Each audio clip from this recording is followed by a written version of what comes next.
Israel की सीनै पर्वत से वादा किए गए देश की यात्रा के 40 वर्षों का सारांश इस पुस्तक में है। गिनती की पुस्तक लोगों की सिनाई छोड़ने की अंतिम तैयारी के साथ शुरू होती है। मिस्र में दास्ता से मुक्त होने और फिर व्यवस्था, निर्गमन और लेव्य व्यवस्था को प्राप्त करने के बाद कैसे लोग यर्दन के तट पर पहुंचते हैं और अपने पूर्वजों से वादा किए गए देश को पार करने के लिए तैयार होते हैं। गिनती की पुस्तक में 36 अध्याय है। इस पुस्तक को बेहतर ढंग से समझने के लिए हमने 5 मुख्य बिंदुओं में विभाजित किया है। गिनती की पुस्तक अध्याय 22।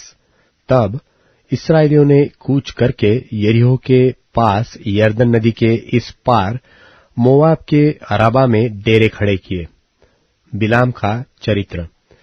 और सिप्पोर के पुत्र बालाक ने देखा कि इस्राएल ने एमोरियों से क्या क्या किया है, इसलिए मोआब यह जानकर कि इस्राएली बहुत है, उन लोगों से अत्यंत डर गया, यहाँ तक कि मोआब इस्राएलियों के कारण अत्यंत व्याकुल हुआ।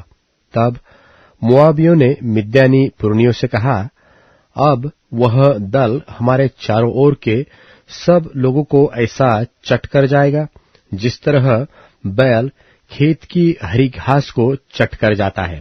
उस समय सिप्पोर का पुत्र बालाक मोआब का राजा था, और उसने एतोर नगर को, जो महानद के तट पर बोर के पुत्र बिलाम के जात भाइयों की भूमि थी, वहां बिलाम के पास दूत भेजे कि वे यह कहकर उसे बुला लाए कि सुन, एक दल मिस्र से निकल आया है और भूमि उनसे ढक गई है और वे मेरे सामने ही आकर बस गए हैं। इसलिए आ और उन लोगों को मेरे निमित्त शाप दे, क्योंकि वे मुझसे अधिक बलवंत है। तब संभव है कि हम उन पर जयवंत हो और हम सब इनको अपने देश से मारकर निकाल दे, क्योंकि यह तो मैंने जाना है कि जिसको तू आशीर्वाद देता है वह धन्य होता है, और जिसको तू शाप देता है वह शापित होता है। तब मोआबी और मिद्यानी पुरनिये भावी कहने की दक्षिणा लेकर चले और बिलाम के पास पहुंचकर बालाक की बातें कह सुनाई। उसने उनसे कहा, आज रात को यहां टिको, और जो बात यहोवा मुझसे कहेगा उसी के अनुसार मैं तुझको उत्तर दूंगा। तब मोआब के हाकिम बिलाम के यहां ठहर गए। तब परमेश्वर ने बिलाम के पास आकर पूछा कि तेरे यहां ये पुरुष कौन है? बिलाम ने परमेश्वर से कहा, सिप्पोर के पुत्र मोआब के राजा बालाक ने मेरे पास यह कहला भेजा है कि सुन, जो दल मिस्र से निकल आया है उससे भूमि ढप गई है, इसलिए आकर मेरे लिए उन्हें शाप दे। संभव है कि मैं उनसे लड़कर उनको बरबस निकाल सकूंगा। परमेश्वर ने बिलाम से कहा, तू इनके संग मत जा, उन लोगों को शाप मत दे, क्योंकि वे आशीष के भागी हो चुके हैं। भोर को बिलाम ने उठकर बालाक के हाकिमों से कहा, तुम अपने देश को चले जाओ, क्योंकि यहोवा मुझे तुम्हारे साथ जाने की आज्ञा नहीं देता। तब मोआबी हाकिम चले गए और बालाक के पास जाकर कहा कि बिलाम ने हमारे साथ आने से नाह किया है। इस पर बालाक ने फिर और हाकिम भेजे, जो पहलों से प्रतिष्ठित और गिनती में भी अधिक थे। उन्होंने बिलाम के पास आकर कहा कि सिप्पोर का पुत्र बालाक यो कहता है कि मेरे पास आने से किसी कारण नाह न कर, क्योंकि मैं निश्चय तेरी बड़ी प्रतिष्ठा करूंगा, और जो कुछ तू मुझसे कहे वही मैं करूंगा। इसलिए आ और उन लोगों को मेरे निमित्त शाप दे। बिलाम ने बालाक के कर्मचारियों को उत्तर दिया कि चाहे बालाक अपने घर को सोने चांदी से भरकर मुझे दे, तो भी मैं अपने परमेश्वर यहोवा की आज्ञा को पलट नहीं सकता कि उसे घटाकर व बढ़ाकर मानूं। इसलिए अब तुम लोग आज रात को यहीं टिक रहो, ताकि मैं जान लूं कि यहोवा मुझसे और क्या कहता है। और परमेश्वर ने रात को बिलाम के पास आकर कहा कि यदि वे पुरुष तुझे बुलाने आए हैं तो तू उठकर उनके संग जा, परंतु जो बात मैं तुझसे कहूं उसी के अनुसार करना। तब बिलाम भोर को उठा और अपनी गद्दी पर काठी बांधकर मोवाबी हकीमों के साथ चल पड़ा, और उसके जाने के कारण परमेश्वर का कोप भड़क उठा और यहोवा का दूत उसका विरोध करने के मार्ग रोककर खड़ा हो गया। वह तो अपनी गद्दी पर सवार होकर जा रहा था और उसके संग उसके 2 सेवक भी थे, और उस गधी को यहोवा का दूत हाथ में नंगी तलवार लिए हुए मार्ग में खड़ा दिखाई पड़ा। तब वह गद्दी मार्ग छोड़कर खेत में चली गई। तब बिलाम ने गद्दी को मारा कि वह मार्ग पर फिर आ जाए। तब यहोवा का दूत दाख की बारियों के बीच की गली में, जिसके दोनों ओर बारी की दीवार थी, खड़ा हुआ। यहोवा के दूत को देखकर गद्दी दीवार से ऐसी सट गई कि बिलाम का पांव दीवार से दब गया। तब उसने उसको फिर मारा। तब यहोवा का दूत आगे बढ़कर एक सके स्थान पर खड़ा हुआ, जहां न तो दाहिनी ओर हटने की जगह थी और न बाई ओर। वहां यहोवा के दूत को देखकर गद्दी बिलाम को लिए बैठ गई। फिर बिलाम का कोप भड़क उठा और उसने गद्दी को लाठी से मारा।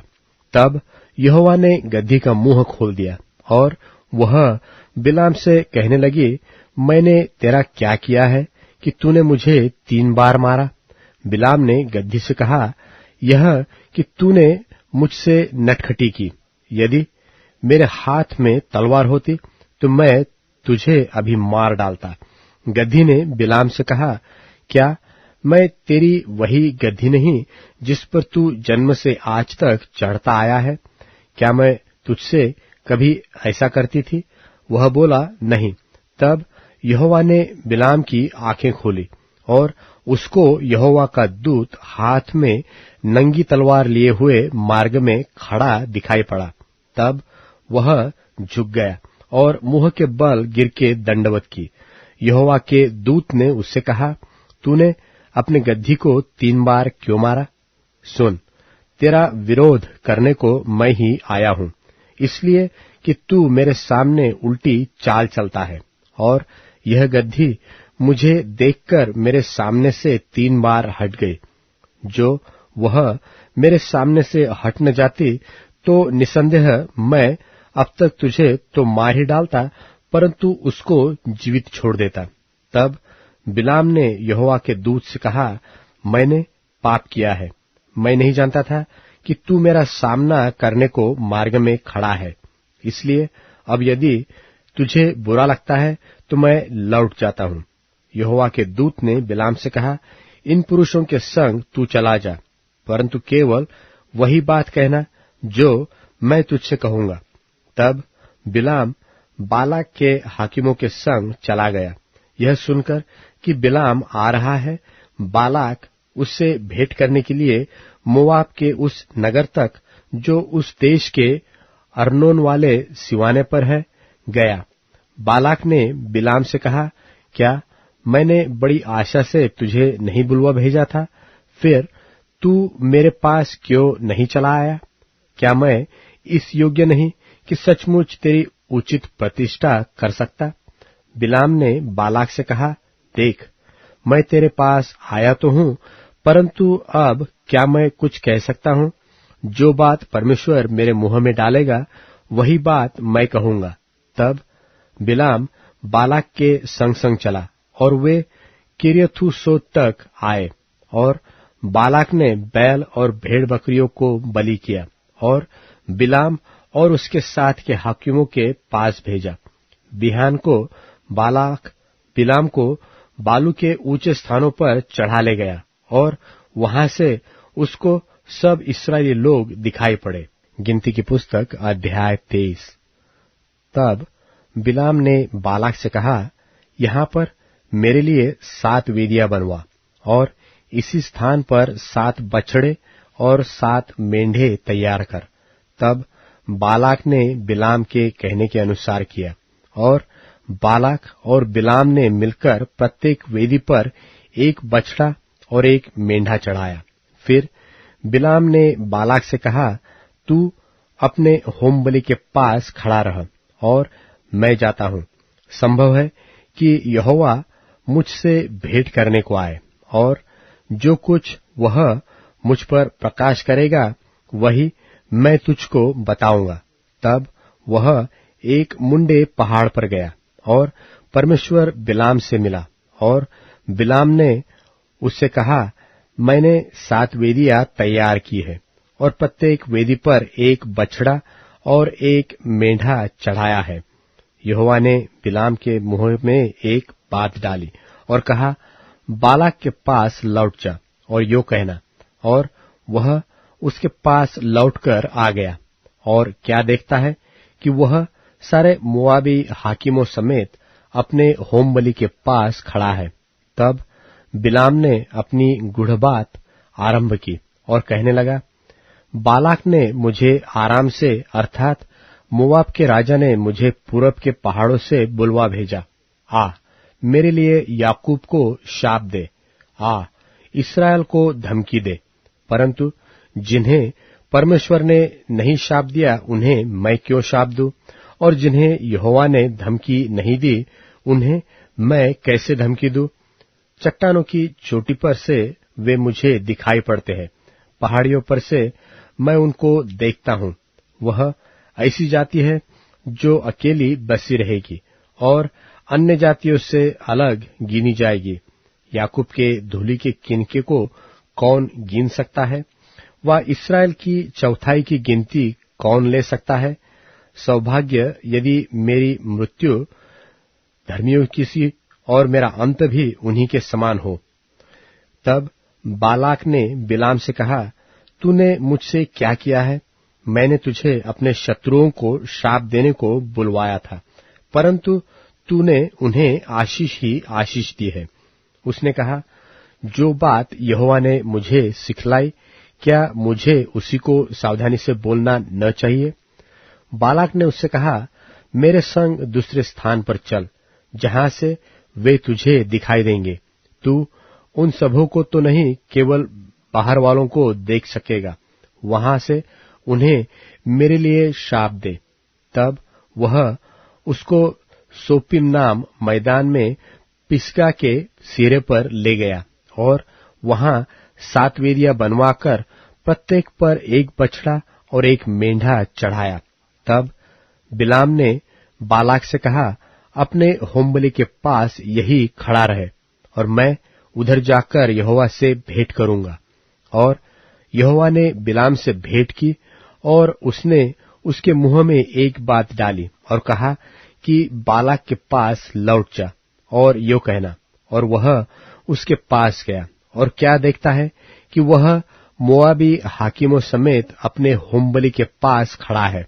और बालाक ने पूछा कि यहोवा ने क्या कहा है? तब बिलाम ने अपनी गूढ़ बात आरंभ की और कहने लगा, हे बालाक, मन लगाकर सुन। हे सिप्पोर के पुत्र, मेरी बात पर कान लगा।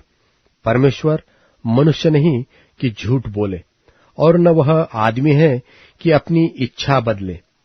क्या जो कुछ उसने कहा उसे न करे? क्या वह वचन देकर उसे पूरा न करे? देख, आशीर्वाद ही देने की आज्ञा मैंने पाई है। वह आशीष दे चुका है, और मैं उसे नहीं पलट सकता। उसने याकूब में अनर्थ नहीं पाया, और न इस्राएल में अन्याय देखा है। उसका परमेश्वर यहोवा उसके संग है, और उनमें राजा की सी ललकार होती है। उनको मिस्र में से परमेश्वर ही निकाल ले आया है। वह तो बनेल सांड के समान बल रखता है। निश्चय कोई मंत्र याकूब पर नहीं चल सकता, और इस्राएल पर भावी करना कोई अर्थ नहीं रखता। परंतु याकूब और इस्राएल के विषय अब यह कहा जाएगा कि परमेश्वर ने क्या ही विचित्र काम किया है। सुन, वह दल सिंहनी की नाई उठेगा, और सिंह की नाई खड़ा होगा। वह जब तक अहेर को खा न ले और मारे हों के लोहू को न पी ले, तब तक न लेटेगा। तब बालाक ने बिलाम से कहा, उनको न तो शाप देना और न आशीष देना। बिलाम ने बालाक से कहा, क्या मैंने तुझसे नहीं कहा कि जो कुछ यहोवा मुझसे कहेगा वही मुझे करना पड़ेगा? बालाक ने बिलाम से कहा, चल, मैं तुझको एक और स्थान ले चलता हूं। संभव है कि परमेश्वर की इच्छा हो कि तू वहां से मेरे लिए शाप दे। तब बालाक बिलाम को पोर के सिरे पर, जहां से यशीमोन देश दिखाई देता है, ले गया। और बिलाम ने बालाक से कहा, यहाँ पर मेरे लिए 7 वेदियां बनवा और यहाँ 7 बछड़े और 7 मेंढे तैयार कर। बिलाक के कहने के अनुसार बालाक ने प्रत्येक वेदी पर 1 बछड़ा और 1 मेंढा चढ़ाया। गिनती की पुस्तक अध्याय 24। यह देखकर कि यहोवा इस्राएल को आशीष ही दिलाना चाहता है, बिलाम पहली की नाई शकुन देखने को न गया, परंतु अपना मुंह जंगल की ओर कर लिया। और बिलाम ने आंखें उठाई और इस्राएलियों को अपने गोत्र गोत्र के अनुसार बसे हुए देखा, और परमेश्वर का आत्मा उस पर उतरा। तब उसने अपनी गूढ़ बात आरंभ की और कहने लगा कि बोर के पुत्र बिलाम की यह वाणी है। जिस पुरुष की आंखें बंद थी उसी की यह वाणी है। परमेश्वर के वचनों का सुनने वाला, जो दंडवत में पड़ा हुआ खुली हुई आंखों से सर्वशक्तिमान का दर्शन पाता है, उसी की यह वाणी है कि हे याकूब, तेरे डेरे, और हे इस्राएल, तेरे निवास स्थान क्या ही मनभावने हैं।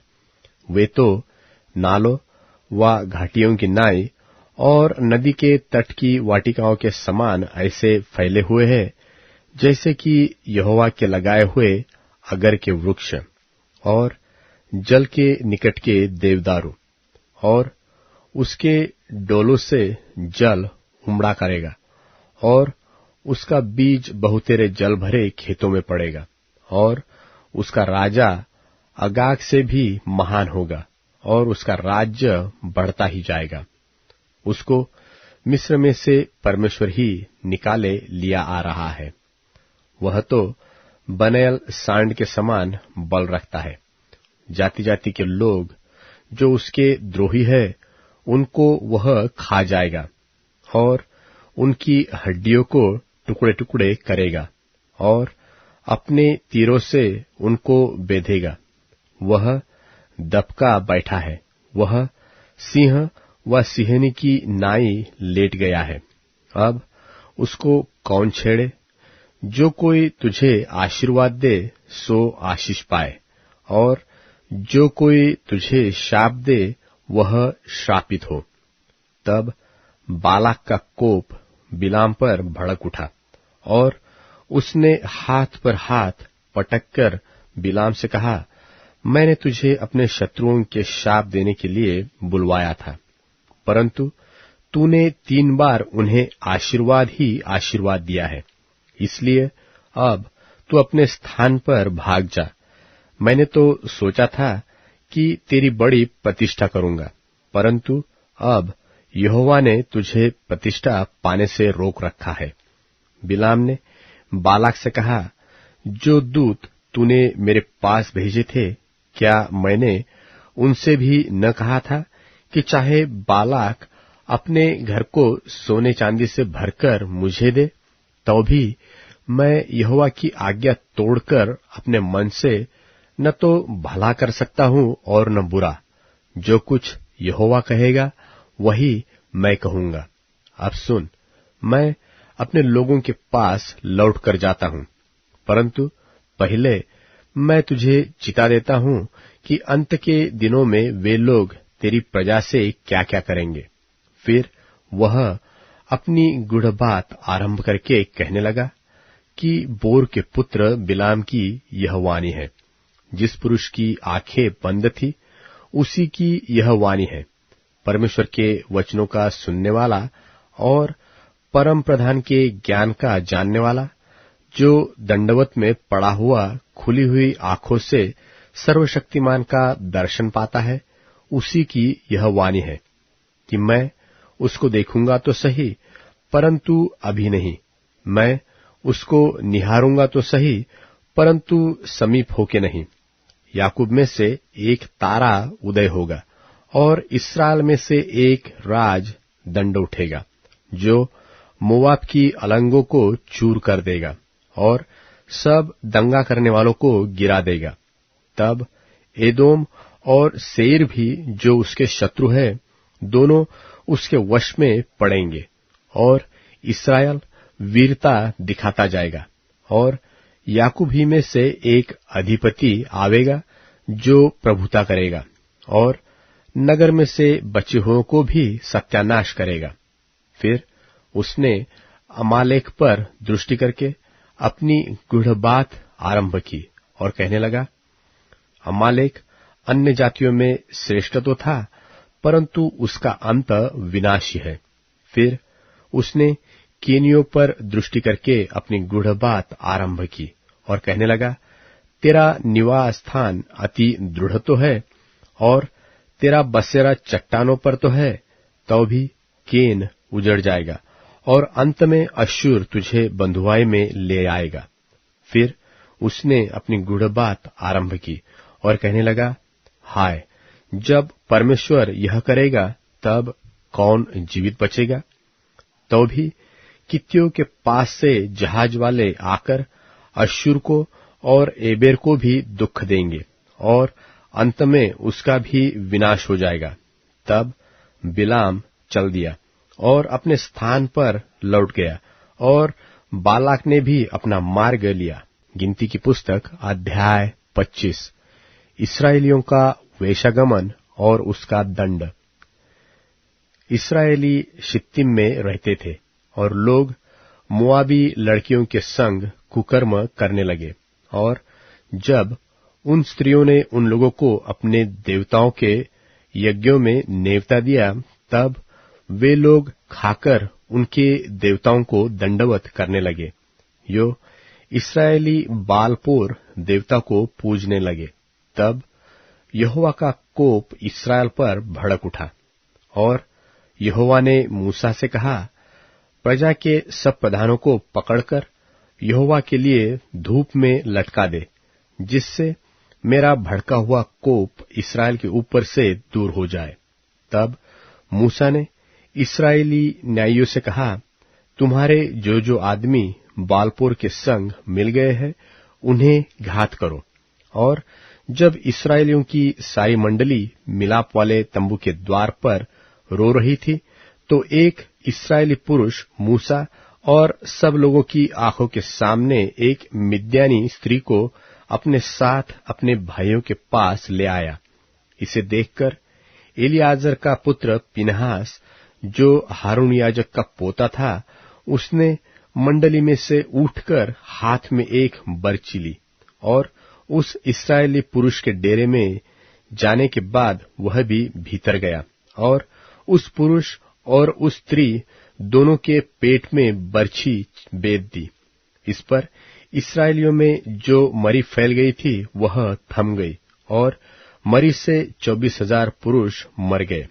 तब यहोवा ने मूसा से कहा, हारून याजक का पोता एलियाजर का पुत्र पिनहास, जिसे इस्राएलियों के बीच मेरी सी जलन उठी, उसने मेरी जलजलाहट को उन पर से यहां तक दूर किया है कि मैंने जलकर उनका अंत नहीं कर डाला। इसलिए तू कह दे कि मैं उससे शांति की वाचा बांधता हूं और वह उसके लिए और उसके बाद उसके वंश के लिए सदा के याजक पद की वाचा होगी, क्योंकि उसने अपने परमेश्वर के लिए जलन उठी और उसने इस्राएलियों के लिए प्रायश्चित्त किया। जो इस्राएली पुरुष मिद्यानी स्त्री के संग मारा गया, उसका नाम जिम्री था। वह साल का पुत्र और शिमोनियों में से अपने पितरों के घराने का प्रधान था। और जो मिद्यानी स्त्री मारी गई, उसका नाम कोजबी था। वह सूर की बेटी थी जो मिद्यानी पितरों के एक घराने के लोगों का प्रधान था। फिर यहोवा ने मूसा से कहा, मिद्यानियों का सता और उन्हें मार, क्योंकि पोर के विषय और कोजबी के विषय वे तुमको छल करके सताते हैं। कोजबी तो एक मिद्यानी प्रधान की बेटी और मिद्यानियों की जाति बहन थी, और मरी के दिन में पोर के मामले में मारी गई। गिनती की पुस्तक अध्याय 26। इस्राएलियों की दूसरी बार गिनती लिए जाने का वर्णन। फिर यहोवा ने मूसा और एलियाजर नाम हारून याजक के पुत्र से कहा, इस्राएलियों की सारी मंडली में जितने 20 वर्ष के व उससे अधिक अवस्था के होने से इस्राएलियों के बीच युद्ध करने के योग्य है, उनके पितरों के घरानों के अनुसार उन सबों की गिनती करो। सो मूसा और एलियाजर याजक ने यरीहो के पास यरदन नदी के तीर पर मोआब के अराबा में उनसे समझा के कहा, 20 वर्ष के और उससे अधिक अवस्था के लोगों की गिनती लो, जैसे कि यहोवा ने मूसा और इस्राएलियों को मिस्र देश से निकाल आने के समय आज्ञा दी थी। रूबेन जो इस्राएल का जेठा था, उसके ये पुत्र थे, अर्थात हनोक, जिससे हनोकियों का कुल चला, और पल्लू जिससे पल्लुइयों का कुल चला, हेस्त्रोन जिससे हेस्त्रोनियों का कुल चला, और कर्मी जिससे कर्मियों का कुल चला। रूबेन वाले कुल यही थे, और इनमें से जो गिने गए वे 43,730 पुरुष थे। और पल्लू का पुत्र एलियाब था, और एलियाब के पुत्र नमूएल, दातान और अबीराम थे। ये वही दातान और अबीराम हैं जो सभासद थे। और जिस समय कोरह की मंडली ने यहोवा से झगड़ा किया था, उस समय उस मंडली में मिलकर वे भी मूसा और हारून से झगड़े थे। और जब उन 250 पुरुषों के आग में भस्म हो जाने से वह मंडली मिट गई, उसी समय पृथ्वी ने मुंह खोलकर कोरह समेत इनको भी निगल लिया, और वे एक दृष्टांत ठहरे। परंतु कोरह के पुत्र तो नहीं मरे थे। शिमोन के पुत्र जिनसे उनके कुल निकले थे वे ये हैं, अर्थात नमूएल जिससे नमूएलियों का कुल चला, और यामीन जिससे यामीनियों का कुल चला, और याकीन जिससे याकीनियों का कुल चला, और जेरह जिससे जेरहियों का कुल चला, और शाऊल जिससे शाऊलियों का कुल चला। शिमोन वाले कुल के ये ही थे। इनमें से 22,200 पुरुष गिने गए। और गाद के पुत्र जिनसे उसके कुल निकले वे ये थे, अर्थात सपोन जिससे सपोनियों का कुल चला, और हाग्गी जिससे हागियों का कुल चला, और शूनी जिससे शूनियों का कुल चला, और ओजनी जिससे ओजनियों का कुल चला, और एरी जिससे एरियों का कुल चला, और अरोद जिससे अरोदियों का कुल चला, और अरेली जिससे अरेलियों का कुल चला। गाद के वंश के कुल के यही थे। इनमें से 40,500 पुरुष गिने गए। और यहूदा के एर और ओनान नाम पुत्र तो हुए, परंतु वे कनान देश में मर गए। और यहूदा के जिन पुत्रों से उनके कुल निकले वे ये थे, अर्थात शेला जिससे शेलियों का कुल चला, और पेरेस जिससे पेरेसियों का कुल चला, और जेरह जिससे जेरहियों का कुल चला। और पेरेस के पुत्र ये थे, अर्थात हेस्त्रोन जिससे हेस्त्रोनियों का कुल चला, और हामुल जिससे हामुलियों का कुल चला। यहूदियों के कुल यही थे। इनमें से 76,500 पुरुष गिने गए। और इस्साकार के पुत्र जिनसे उनके कुल निकले थे वे ये थे, अर्थात तोला जिससे तोलियों का कुल चला, और पुआ जिससे पुवियों का कूल चला, और याशूब, जिससे याशूबियों का कूल चला, और शिमरोन, जिससे शिमरोनियों का कूल चला। इस्साकारियों के कूल के ये ही थे। इनमें से 64,300 पुरुष गिने गए। और जुबलून के पुत्र जिनसे उनके कूल निकले थे वे ये थे, अर्थात सेरेद, जिससे सेरेदियों का कूल चला, और एलोन, जिनसे एलोनियों का कूल चला, और यहलेल, जिससे यहलेलियों का कूल चला। जुबलूनियों के ये कुल थे। इनमें से 60,500 पुरुष गिने गए। और यूसुफ के पुत्र जिनसे उनके कूल निकले थे वे मनश्शे और एप्रैम थे। मनश्शे के पुत्र ये थे, अर्थात माकीर, जिससे माकीरियों का कूल चला, और माकीर से गिलाद उत्पन्न हुआ, और गिलाद से गिलादियों का कूल चला। गिलाद के तो पुत्र ये थे, अर्थात इयेजेर, जिससे इयेजेरियों का कूल चला, और हेलेक, जिससे हेलेकियों का कूल चला, और अस्रिएल, जिससे अस्रिएलियों का कूल चला, और शेकेम, जिसमें शेकेमियों का कूल चला, और शमीदा, जिससे शमीदियों का कूल चला, और हेपेर, जिससे हेपेरियों का कूल चला। और हेपेर के पुत्र सलोफाद के बेटे नहीं, केवल बेटियां हुए। इन बेटियों के नाम महला, नोआ, होगला, मिल्का और तिरसा है। मनश्शे वाले कुल यही थे, और इनमें से जो गिने गए वे 52,700 पुरुष थे। और एप्रैम के पुत्र जिनसे उनके कुल निकले वे ये थे, अर्थात शुतेहल, जिससे शुतेलहियों का कुल चला, और बेकेर, जिससे बेकेरियों का कुल चला, और तहन, जिससे तहनियों का कुल चला। और शुतेलह के यह पुत्र हुआ, अर्थात एरान, जिसने एरानियों का कुल चला। एप्रेमियों के कुल यही थे। इनमें से 32,500 पुरुष गिने गए। अपने कुलों के अनुसार यूसुफ के वंश के लोग यही थे। और बिन्यामीन के पुत्र जिनसे उनके कुल निकलते थे वे यही थे, अर्थात बेला, जिससे बेलियों का कुल चला, और अशबेल, जिससे अशबेलियों का कुल चला, और अहीराम, जिससे अहीरामियों का कुल चला, और शपुपाम, जिससे शपुपामियों का कुल चला, और हुपाम, जिससे हुपामियों का कुल चला।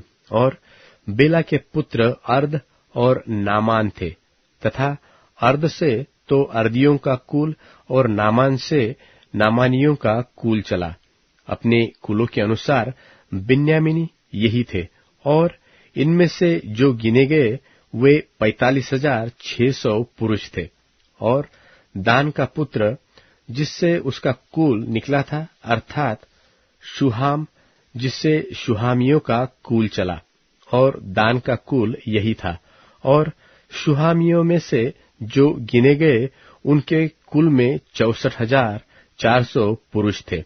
और आशेर के पुत्र जिनसे उनके कुल निकले थे वे ये थे, अर्थात इम्ना, जिससे इम्नियों का कुल चला, इश्री, जिससे इश्रियों का कुल चला, और बरिया, जिससे बरियों का कुल चला। फिर बरिया के ये पुत्र हुए, अर्थात हेबेर, जिससे हेबेरियों का कुल चला, और मल्कीएल, जिससे मल्कीएलियों का कुल चला। और आशेर की बेटी का नाम सेरह है। आशेरियों के कुल यही थे। इनमें से 53,400 पुरुष गिने गए। और नप्ताली के पुत्र जिनसे उनके कुल निकले वे ये थे, अर्थात यहसेल, जिससे यहसेलियों का कुल चला, और गुनी, जिससे गुनियों का कुल चला, एसेर, जिससे एसेरियों का कुल चला, और शिल्लेम, जिससे शिल्लेमियों का कुल चला। अपने कुल के अनुसार नप्ताली के कुल के यही थे। और इनमें से जो गिने गए थे वे 400 पुरुष थे। सब इस्राएलियों में से जो गिने गए वे यही थे, अर्थात 6,01,730 पुरुष थे। फिर यहोवा ने मूसा से कहा, इनको इनकी गिनती के अनुसार वह भूमि इनका भाग होने के लिए बांट दी जाए, अर्थात जिस कुल में अधिक हो उनको अधिक भाग और जिसमें कम हो उनको कम भाग देना। प्रत्येक गोत्र को उसका भाग उनके गिने हुए लोगों के अनुसार दिया जाए। तो भी देश चिट्ठी डालकर बांटा जाए। इस्राएलियों के पितरों के एक एक गोत्र का नाम जैसे जैसे निकले वैसे वैसे वे अपना अपना भाग पाए, चाहे बहुतों का भाग हो चाहे थोड़ों का हो। जो जो भाग बांटे जाए वह चिट्ठी डालकर बांटे जाए। फिर लेवियों में से जो अपने कुलों के अनुसार गिने गए थे वे ये है, अर्थात गेर्शोनियों से निकला हुआ गेर्शोनियों का कुल, कहात से निकला हुआ कहातियों का कुल और मरारी से निकला हुआ मरारियों का कुल।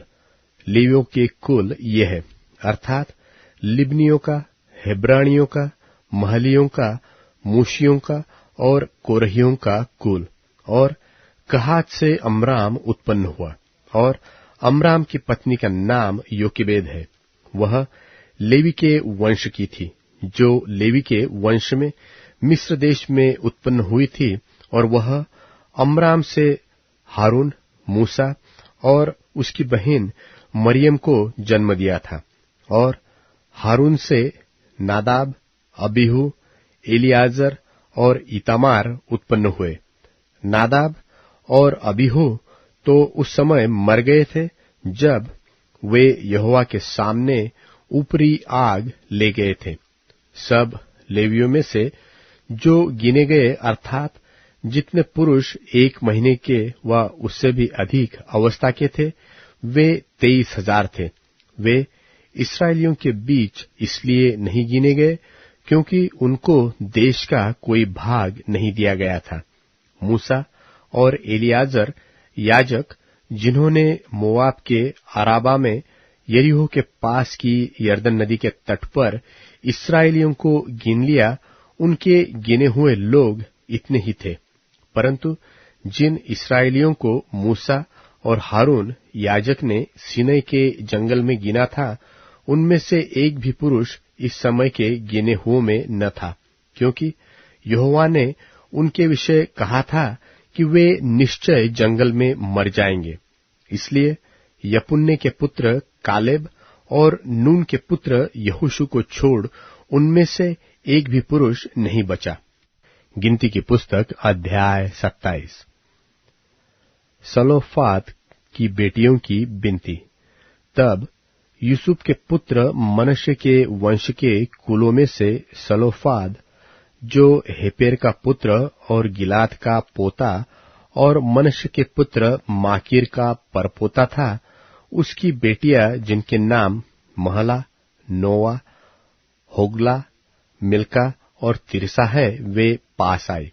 और वे मूसा और एलियाजर याजक और प्रधानों और सारी मंडली के सामने मिलाप वाले तंबू के द्वार पर खड़ी होकर कहने लगी, हमारा पिता जंगल में मर गया। परंतु वह उस मंडली में का न था जो कोरह की मंडली के संग होकर यहोवा के विरुद्ध इकट्ठी हुई थी। वह अपने ही पाप के कारण मरा और उसके कोई पुत्र न था। तो हमारे पिता का नाम उसके कुल में से पुत्र न होने के कारण क्यों मिट जाए? हमारे चाचाओं के बीच हमें भी कुछ भूमि निज भाग करके दे दे। उनकी यह विनती मूसा ने यहोवा को सुनाई। यहोवा ने मूसा से कहा, सलोफाद की बेटियां ठीक कहती है, इसलिए तू उनके चाचाओं के बीच उनको भी अवश्य ही कुछ भूमि निज भाग करके दे, अर्थात उनके पिता का भाग उनके हाथ सौंप दे। और इस्राएलियों से यह कहा कि यदि कोई मनुष्य निपुत्र मर जाए तो उसका भाग उसकी बेटी के हाथ सौंपना, और यदि उसके कोई बेटी भी न हो तो उसका भाग उसके भाइयों को देना। और यदि उसके भाई भी न हो तो उसका भाग उसके चाचाओं को देना, और यदि उसके चाचा भी न हो तो उसके कुल में से उसका जो कुटुंबी सबसे समीप हो उसको उसका भाग देना, कि वह उसका अधिकारी हो। इस्राएलियों के लिए यह न्याय की विधि ठहरेगी, जैसे कि यहोवा ने मूसा को आज्ञा दी थी। यहोशू के मूसा के स्थान पर नियुक्त किए जाने का वर्णन।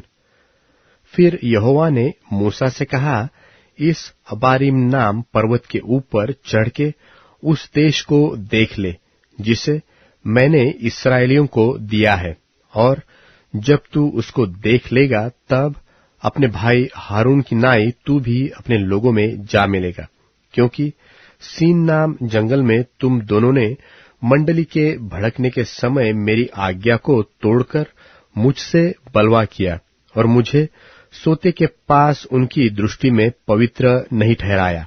यह मरीबा नाम सोता है जो सीन नाम जंगल के कादेश में है। मूसा ने यहोवा से कहा, यहोवा जो सारे प्राणियों की आत्माओं का परमेश्वर है, वह इस मंडली के लोगों के ऊपर किसी पुरुष को नियुक्त कर दे जो उसके सामने आया जाया करे और उनका निकालने और पैठाने वाला हो, जिससे यहोवा की मंडली बिना चरवाहे की भेड़ बकरियों के समान न रहे। यहोवा ने मूसा से कहा, तू नून के पुत्र यहोशू को लेकर उस पर हाथ रख। वह तो ऐसा पुरुष है जिसमें मेरा आत्मा बसा है, और उसको एलियाजर याजक के और सारी मंडली के सामने खड़ा करके उनके सामने उसे आज्ञा दे, और अपनी महिमा में से जो कुछ उसे दे, जिससे इस्राएलियों की सारी मंडली उसकी माना करे, और वह एलियाजर याजक के सामने खड़ा हुआ करे, और एलियाजर उसके लिए यहोवा से उरीम की आज्ञा पूछा करे, और वह इस्राएलियों की सारी मंडली समेत उसके कहने से जाया करे और उसी के कहने से लौट भी आया करे।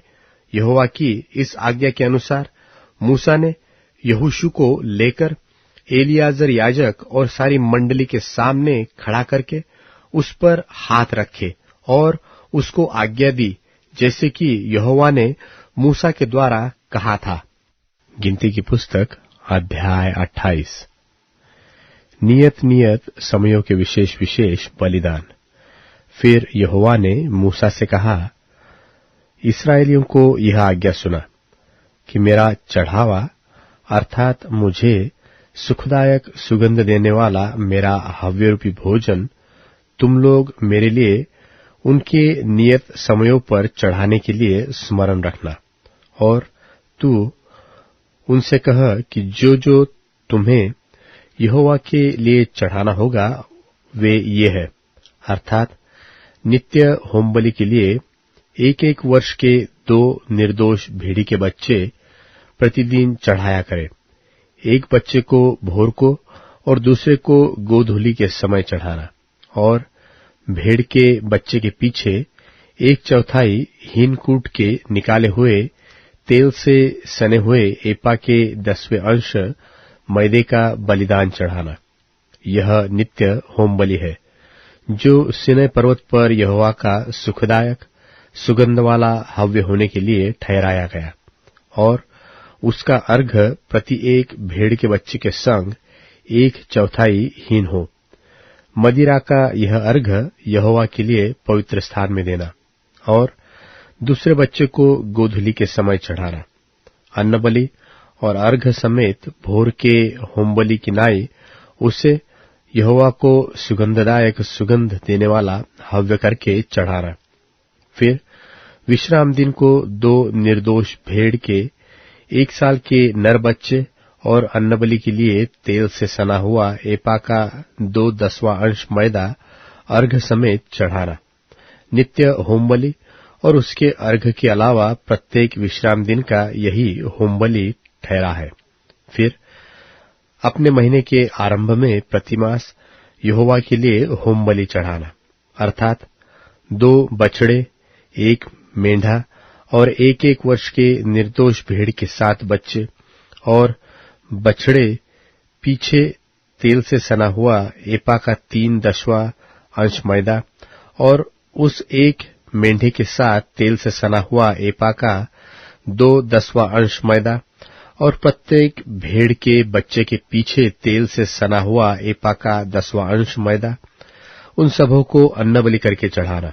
वह सुखदायक सुगंध देने के लिए होमबलि और यहोवा के लिए हव्य ठहरेगा। और उसके साथ ये अर्घ हो, अर्थात बछड़े पीछे आधे हीन, मेंढे के साथ तिहाई हीन, और भेड़े के बच्चे पीछे चौथाई हीन दाख मधु दिया जाए। वर्ष के सब महीनों में से प्रति 1 महीने का यही होमबलि ठहरे। और एक बकरा पाप बलि करके यहोवा के लिए चढ़ाया जाए।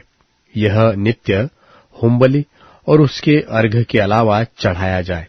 फिर पहले महीने के 14वें दिन को यहोवा का फसह हुआ करे, और उसी महीने के 15वें दिन को पर्व लगा करे। 7 दिन तक अखमीरी रोटी खाई जाए। पहले दिन पवित्र सभा हो, और उस दिन परिश्रम का कोई काम न किया जाए। उसमें तुम यहोवा के लिए एक हव्य अर्थात होमबलि चढ़ाना। सो 2 बछड़े, 1 मेंढा और 1-1 वर्ष के 7 भेड़ के बच्चे हो, ये सब निर्दोष हो, और उनका अन्नबलि तेल से सने हुए मैदे का हो। बछड़े पीछे एपा का 3/10वां अंश और मेंढे के 7 एपा का 2/10वां अंश मैदा हो, और 7 भेड़ों के बच्चों में से एक प्रतिदिन बच्चे पीछे एपा का 10वां अंश चढ़ाना, और एक बकरा भी पाप बलि करके चढ़ाना, जिससे तुम्हारे लिए प्रायश्चित्त हो। भोर का होमबलि जो नित्य होमबलि ठहरा है, उसके अलावा इनको चढ़ाना। इस रीति से तुम उन 7 दिनों में भी हव्य का भोजन चढ़ाना, जो यहोवा को सुखदायक सुगंध देने के लिए हो। यह नित्य होमबलि और उसके अर्घ के अलावा चढ़ाया जाए। और 7वें दिन भी तुम्हारी पवित्र सभा हो, और उस दिन परिश्रम का कोई काम न करना। फिर पहली उपज के दिन में, जब तुम अपने 8वारे नाम पर्व में यहोवा के लिए नया अन्नबलि चढ़ाओगे, तब भी तुम्हारी पवित्र सभा हो, और परिश्रम का कोई काम न करना, और एक होमबलि चढ़ाना, जिससे यहोवा के लिए सुखदायक सुगंध हो, अर्थात 2 बछड़े, 1 मेंढा और 1-1 वर्ष के 7 भेड़ के बच्चे, और उनका अन्नबलि तेल से सने हुए मैदे का हो, अर्थात बछड़े पीछे एपा का 3/10वां अंश, और मेंढे के संग एपा का 2/10वां अंश, और 7 भेड़ के बच्चों में से 1-1 बच्चे के पीछे एपा का 10वां अंश मैदा चढ़ाना, और एक बकरा भी चढ़ाना, जिससे तुम्हारे लिए प्रायश्चित्त हो। ये सब निर्दोष हो, और नित्य होमबलि और उसके अन्नबलि और अर्घ के अलावा इसको भी चढ़ाना। गिनती की पुस्तक अध्याय 29। फिर 7वें महीने के पहले दिन को तुम्हारी पवित्र सभा हो। उसमें परिश्रम का कोई काम न करना। वह तुम्हारे लिए जय जयकार का नरसिंगा फूंकने का दिन ठहरा है। तुम होमबलि चढ़ाना, जिससे यहोवा के लिए सुखदायक सुगंध हो, अर्थात 1 बछड़ा, 1 मेंढा और 1-1 वर्ष के 7 निर्दोष भेड़ के बच्चे, और उनका अन्नबलि तेल से सने हुए मैदे का हो, अर्थात बछड़े के 7 एपा का 3/10वां अंश और मेंढे के 7 एपा का 2/10वां अंश, और 7 भेड़ के बच्चों में से 1-1 बच्चे पीछे एपा का 10वां अंश मैदा चढ़ाना, और एक बकरा भी पाप बलि करके चढ़ाना, जिससे तुम्हारे लिए प्रायश्चित्त हो। इन सबों से अधिक नए चांद का होमबलि और उसका अन्नबलि, और नित्य होमबलि और उसका अन्नबलि, और उन सबों के अर्घ भी उनके नियम के अनुसार सुखदायक सुगंध देने के लिए यहोवा का हव्य करके चढ़ाना। फिर उसी 7वें महीने के 10वें दिन को तुम्हारी पवित्र सभा हो। तुम अपने अपने प्राण को दुख देना और किसी प्रकार का कामकाज न करना, और यहोवा के लिए सुखदायक सुगंध देने को होमबलि अर्थात एक बछड़ा, एक मेंढा और एक वर्ष के 7 भेड़ के बच्चे चढ़ाना। फिर ये सब निर्दोष हो, और उनका अन्नबलि तेल से सने हुए मैदे का हो, अर्थात बछड़े के साथ एपा का 3/10वां अंश और मेंढे के साथ एपा का 2/10वां अंश, और 7 भेड़ के बच्चों में से एक बच्चे के पीछे एपा का 10वां अंश मैदा चढ़ाना, और पाप बलि के लिए एक बकरा भी चढ़ाना।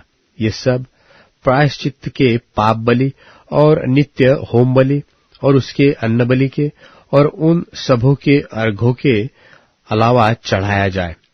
फिर 7वें महीने के 15वें दिन को तुम्हारी पवित्र सभा हो, और उसमें परिश्रम का कोई काम न करना, और 7 दिन तक यहोवा के लिए पर्व मनाना।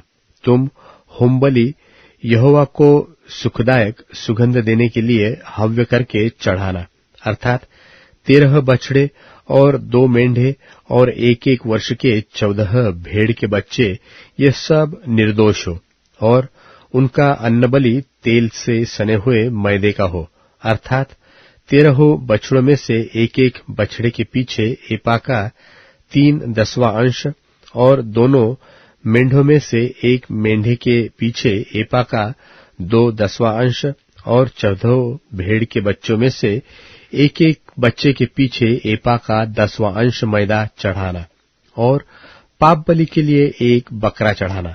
ये नित्य होम बलि और उसके अन्न बलि और अर्घ के अलावा चढ़ाया जाए।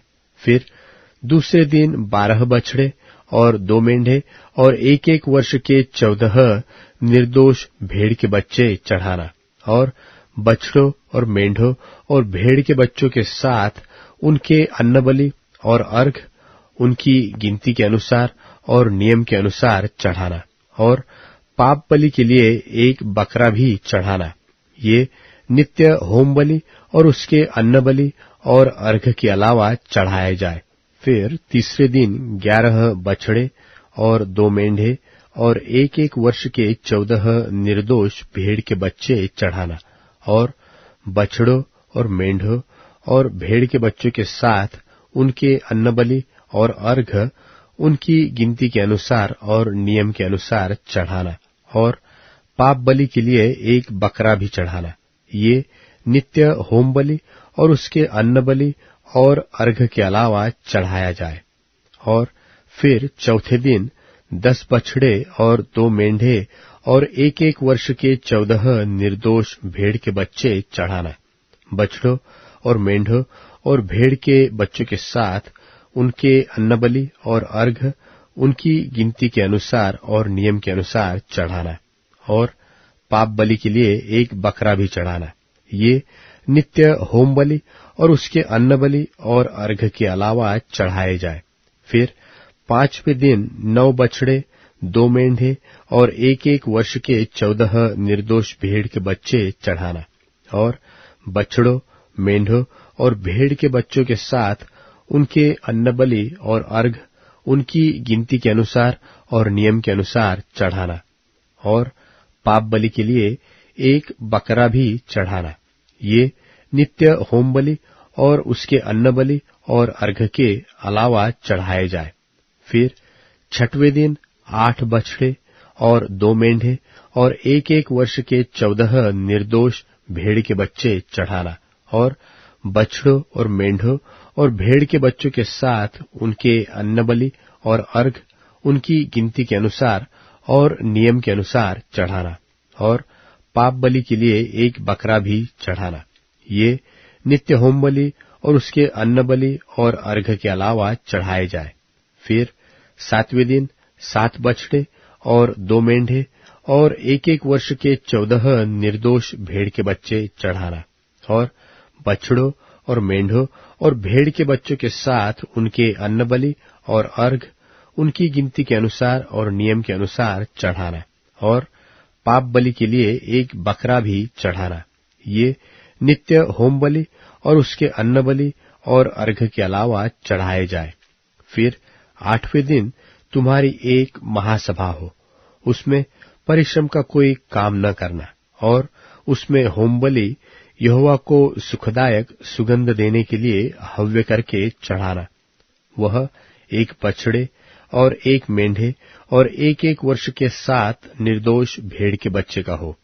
बछड़े और मेंढे और भेड़ के बच्चों के साथ उनके अन्न बलि और अर्घ उनकी गिनती के अनुसार और नियम के अनुसार चढ़ाना, और पाप बलि के लिए एक बकरा भी चढ़ाना।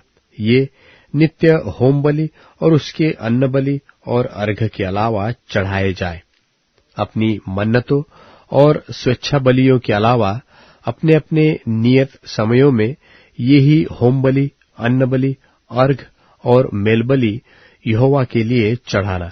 यह सारी आज्ञा यहोवा ने मूसा को दी, जो उसने इस्राएलियों को सुनाई। गिनती की पुस्तक अध्याय 30। मन्नत मानने की विधि। फिर मूसा ने इस्राएली गोत्रों के मुख्य मुख्य पुरुषों से कहा, यहोवा ने यह आज्ञा दी है कि जब कोई पुरुष यहोवा की मन्नत माने व अपने आप को वाचा से बांधने के लिए शपथ खाए, तो वह अपना वचन न टाले। जो कुछ उसके मुंह से निकला हो उसके अनुसार वह करे। और जब कोई स्त्री अपनी कुंवारी अवस्था में अपने पिता के घर से रहते हुए यहोवा की मन्नत माने व अपने को वाचा से बांधे, तो यदि उसका पिता उसकी मन्नत व उसका वह वचन सुनकर जिससे उसने अपने आप को बांधा हो उससे कुछ न कहे, तब तो उसकी सब मन्नतें स्थिर बनी रहे, और कोई बंधन क्यों न हो जिससे उसने अपने आप को बांधा हो वह भी स्थिर रहे। परंतु यदि उसका पिता उसकी सुनकर उसी दिन उसको बरजे, तो उसकी मन्नतें व और प्रकार के बंधन जिनसे उसने अपने आप को बांधा हो उनमें से एक भी स्थिर न रहे। और यहोवा यह जानकर कि उस स्त्री के पिता ने उसे मना कर दिया है, उसका यह पाप क्षमा करेगा। फिर यदि वह पति के अधीन हो और मन्नत माने व बिना सोच विचार किए ऐसा कुछ कहे जिससे वह बंधन में पड़े, और यदि उसका पति सुनकर उस दिन उससे कुछ न कहे, तब तो उसकी मन्नतें स्थिर रहे, और जिन बंधनों से उसने अपने आप को बांधा हो वह भी स्थिर रहे। परंतु यदि उसका पति सुनकर उसी दिन उसे मना कर दे, तो जो मन्नत उसने मानी है और जो बात बिना सोच विचार किए कहने से उसने अपने आप को वाचा से बांधा हो वह टूट जाएगी, और यहोवा उस स्त्री का पाप क्षमा करेगा। फिर विधवा व त्यागी हुई स्त्री की मन्नत व किसी प्रकार की वाचा का बंधन क्यों न हो जिससे उसने अपने आप को बांधा हो, तो वह स्थिर ही रहे। फिर यदि कोई स्त्री अपने पति के घर में रहते मन्नत माने व शपथ खाकर अपने आप को बांधे, और उसका पति सुनकर कुछ न कहे और न उसे मना करे, तब तो उसकी सब मन्नतें स्थिर बनी रहे, और हर एक बंधन क्यों न हो जिससे उसने अपने आप को बांधा हो वह स्थिर रहे। परंतु यदि उसका पति उसकी मन्नत आदि सुनकर उसी दिन पूरी रीति से उसे तोड़ दे, तो उसकी मन्नतें आदि जो कुछ उसके मुंह से अपने बंधन के विषय निकला हो उसमें से एक बात भी स्थिर न रहे। उसके पति ने सब तोड़ दिया है, इसलिए यहोवा उस स्त्री का वह पाप क्षमा करेगा। कोई भी मन्नत व शपथ क्यों न हो जिससे उस स्त्री ने अपने जीव को दुख देने की वाचा बांधी हो, उसको उसका पति चाहे तो दृढ़ करे और चाहे तो तोड़े। अर्थात यदि उसका पति दिन प्रतिदिन उससे कुछ भी न कहे, तो वह उसको सब मन्नतें आदि बंधनों को जिनसे वह बंधी हो दृढ़ कर देता है।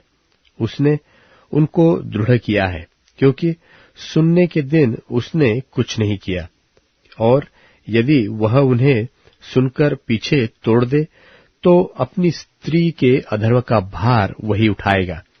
पति पत्नी के बीच और पिता और उसके घर में रहती हुई कुंवारी बेटी के बीच जिन विधियों की आज्ञा यहोवा ने मूसा को दी वे यही है। गिनती की पुस्तक अध्याय 31। मिद्यानियों से पलटा लेने का वर्णन। फिर यहोवा ने मूसा से कहा, मिद्यानियों से इस्राएलियों का पलटा ले, बाद को तू अपने लोगों में जा मिलेगा। तब मूसा ने लोगों से कहा, अपने में से पुरुषों को युद्ध के लिए हथियार बंधाओ कि वे मिद्यानियों पर चढ़ के उनसे यहोवा का पलटा ले। इस्राएल के सब गोत्रों में से प्रत्येक गोत्र के 1,000 पुरुषों को युद्ध करने के लिए भेजो। तब इस्राएल के सब गोत्रों में से प्रत्येक गोत्र के 1,000 पुरुष चुने गए, अर्थात युद्ध के लिए हथियारबंद 12,000 पुरुष।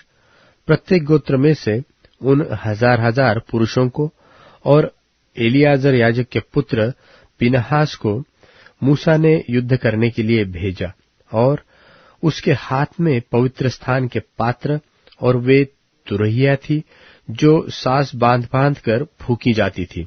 और जो आज्ञा यहोवा ने मूसा को दी थी उसके अनुसार उन्होंने मिद्यानियों से युद्ध करके सब पुरुषों को घात किया, और दूसरे जूझे हुओं को छोड़ उन्होंने एबी, रेकेम, सूर, हूर और रेबा नाम मिद्यान के 5 राजाओं को घात किया, और बोर के पुत्र बिलाम को भी उन्होंने तलवार से घात किया।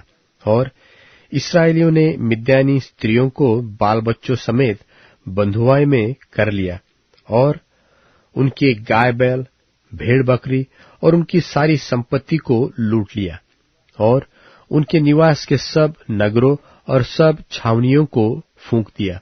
तब वे क्या मनुष्य क्या पशु सब बंधुओं और सारी लूटपाट को लेकर यरीहो के पास की यरदन नदी के तीर पर मोवाब के अराबा में छावनी के निकट मूसा और एलियाजर याजक और इस्राएलियों की मंडली के पास आए। तब मूसा और एलियाजर याजक और मंडली के सब प्रधान छावनी के बाहर उनका स्वागत करने को निकले, और मूसा सहस्त्रपति, शतपति आदि सेनापतियों से जो युद्ध करके लौटे आते थे क्रोधित होकर कहने लगा, क्या तुमने सब स्त्रियों को जीवित छोड़ दिया? देखो, बिलाम की सम्मति से पोर के विषय में इस्राएलियों से यहोवा का विश्वासघात इन्हीं ने कराया, और यहोवा की मंडली में मरी फैली। सो अब बाल बच्चों में से हर एक लड़के को और जितनी स्त्रियों ने पुरुष का मुंह देखा हो उन सबों को घात करो, परंतु जितनी लड़कियों ने पुरुष का मुंह न देखा हो उन सबों को तुम अपने लिए जीवित रखो, और तुम लोग 7 दिन तक छावनी के बाहर रहो।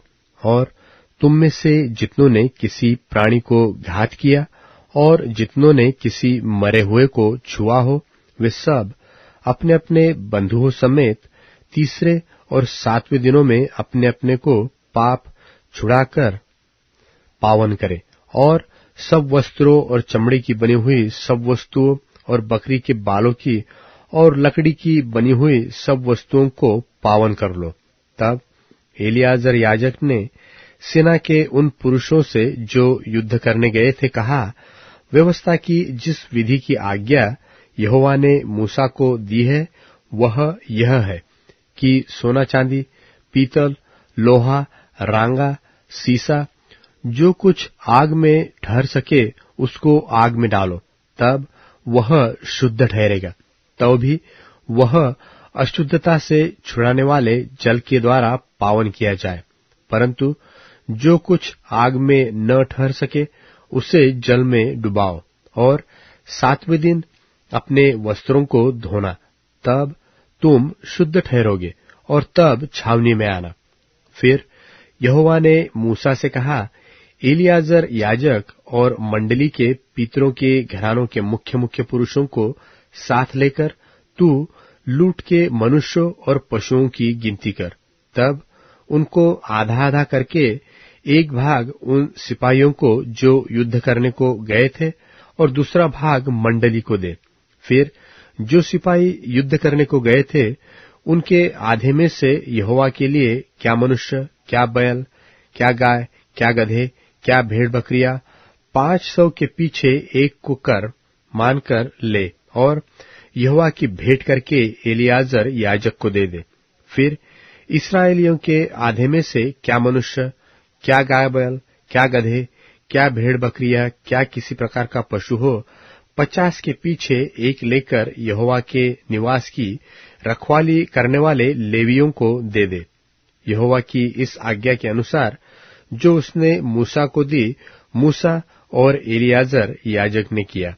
और जो वस्तुएं सेना के पुरुष ने अपने अपने लिए लूट ली थी, उनसे अधिक की लूट यह थी, अर्थात 6,75,000 भेड़ बकरियां, 72,000 गाय बैल, 61,000 गधे, और मनुष्यों में से जिन स्त्रियों ने पुरुषों का मुंह नहीं देखा था वह 32,000 थी। और इनका आधा अर्थात उनका भाग जो युद्ध करने को गए थे, उनमें भेड़ बकरियां 3,37,500, जिनमें से 750 भेड़ बकरियां यहोवा का कर ठहरी, और गाय बैल 36,000, जिनमें से 72 यहोवा का कर ठहरे, और गधे 3,500, जिनमें से 61 यहोवा का कर ठहरे, और मनुष्य 16,000, जिनमें से 32 प्राणी यहोवा का कर ठहरे। इस कर को जो यहोवा की भेंट थी, मूसा ने यहोवा की आज्ञा के अनुसार एलियाजर याजक को दिया, और इस्राएलियों की मंडली का आधा 3,33,000 भेड़ बकरियां, 36,000 गाय बैल, 30,500 गधे और 16,000 मनुष्य हुए। इस आधे में से जिसे मूसा ने युद्ध करने वाले पुरुषों के पास से अलग किया था, यहोवा की आज्ञा के अनुसार मूसा ने क्या मनुष्य, क्या पशु 50 पीछे एक लेकर यहोवा के निवास की रखवाली करने वाले लेवियों को दे दिया। तब सहस्त्रपति, शतपति आदि जो सरदार सेना के हजारों के ऊपर नियुक्त थे, वे मूसा के पास आकर कहने लगे, जो सिपाही हमारे अधीन थे उनकी तेरे दासों ने गिनती ली और उनमें से एक भी नहीं घटा। इसलिए पायजेब, कड़े, मुंदरिया, बालिया, बाजूबंद, सोने के जो गहने जिसने पाया है, उनको हम यहोवा के सामने अपने प्राणों के निमित्त प्रायश्चित करने को यहोवा की भेंट करने के लिए लाए हैं। तब मूसा और एलियाजर याजक ने उनसे वे सब सोने के नक्काशीदार गहने ले लिए, और सहस्त्रपतियों और शतपतियों ने जो भेंट का सोना यहोवा की भेंट करके दिया, वह सब का सब 16,750 शेकेल था। योद्धाओं ने तो अपने अपने लिए लूट ले ली थी। यह सोना मूसा और एलियाजर याजक ने सहस्त्रपतियों और शतपतियों से लेकर मिलाप वाले तंबू में पहुंचा दिया कि इस्राएलियों के लिए यहोवा के सामने स्मरण दिलाने वाली वस्तु ठहरे। गिनती की पुस्तक अध्याय 32। 2.5 गोत्र के इस्राएलियों को यरदन के इसी पार का भाग मिलने का वर्णन। रूबेनियों और गादियों के पास बहुत जानवर थे। जब उन्होंने याजेर और गिलाद देशों को देखकर विचार किया कि वह ढोरों के योग्य देश है, तब मूसा और एलियाजर याजक और मंडली के प्रधानों के पास जाकर कहने लगे, अतारोत, दिबोन, याजेर, निम्रा, हेशबोन, एलाले, सबाम, नबो और बोन नगरी का देश जिस पर यहोवा ने इस्राएल की मंडली को विजय दिलवाई है, वह ढोरों के योग्य है और तेरे दासों के पास ढोर है। फिर उन्होंने कहा, यदि तेरा अनुग्रह तेरे दासों पर हो तो यह देश तेरे दासों को मिले कि उनकी निज भूमि हो, हमें यरदन पार न ले चल। मूसा ने गादियों और रूबेनियों से कहा, जब तुम्हारे भाई युद्ध करने को जाएंगे तब क्या तुम यहां बैठे रहोगे? और इस्राएलियों से भी उस पार के देश जाने के विषय जो यहोवा ने उन्हें दिया है तुम क्यों अस्वीकार करते हो? जब मैंने तुम्हारे बाप दादों को कादेश बरने से कनान देश देखने के लिए भेजा, तब उन्होंने भी ऐसा ही किया था। अर्थात जब उन्होंने एशकोल नाम नाले तक पहुंचकर देश को देखा, तब इस्राएलियों से उस देश के विषय जो यहोवा ने उन्हें दिया था अस्वीकार कर दिया। इसलिए उस समय यहोवा ने कोप करके यह शपथ खाई कि निसंदेह जो मनुष्य मिस्र से निकल आए हैं उनमें से जितने 20 वर्ष के व उससे अधिक अवस्था के हैं वे उस देश को देखने न पाएंगे, जिसे देने की शपथ मैंने इब्राहिम, इसहाक और याकूब से खाई है, क्योंकि वे मेरे पीछे पूरी रीति से नहीं हो लिए। परंतु यपुन्ने कंजी का पुत्र कालेब और नून का पुत्र यहोशू, ये दोनों जो मेरे पीछे पूरी रीति से हो लिए हैं, तो उसे देखने पाएंगे। सो यहोवा का कोप इस्राएलियों पर भड़का, और जब तक उस पीढ़ी के सब लोगों का अंत न हुआ जिन्होंने यहोवा के प्रति बुरा किया था, तब तक अर्थात 40 वर्ष तक वह उन्हें जंगल में मारे मारे फिराता रहा। और सुनो, तुम लोग उन पापियों के बच्चे होकर इसीलिए अपने बाप दादों के स्थान पर प्रकट हुए हो कि इस्राएल के विरुद्ध यहोवा से भड़के हुए कोप को और भी भड़काओ। यदि तुम उसके पीछे चलने से फिर जाओ तो वह फिर हम सबों को जंगल में छोड़ देगा। इस प्रकार तुम इन सारे लोगों का नाश कराओगे। तब उन्होंने मूसा के और निकट आकर कहा, हम अपने ढोरों के लिए यही भेड़शाले बनाएंगे और अपने बाल बच्चों के लिए यही नगर बसाएंगे।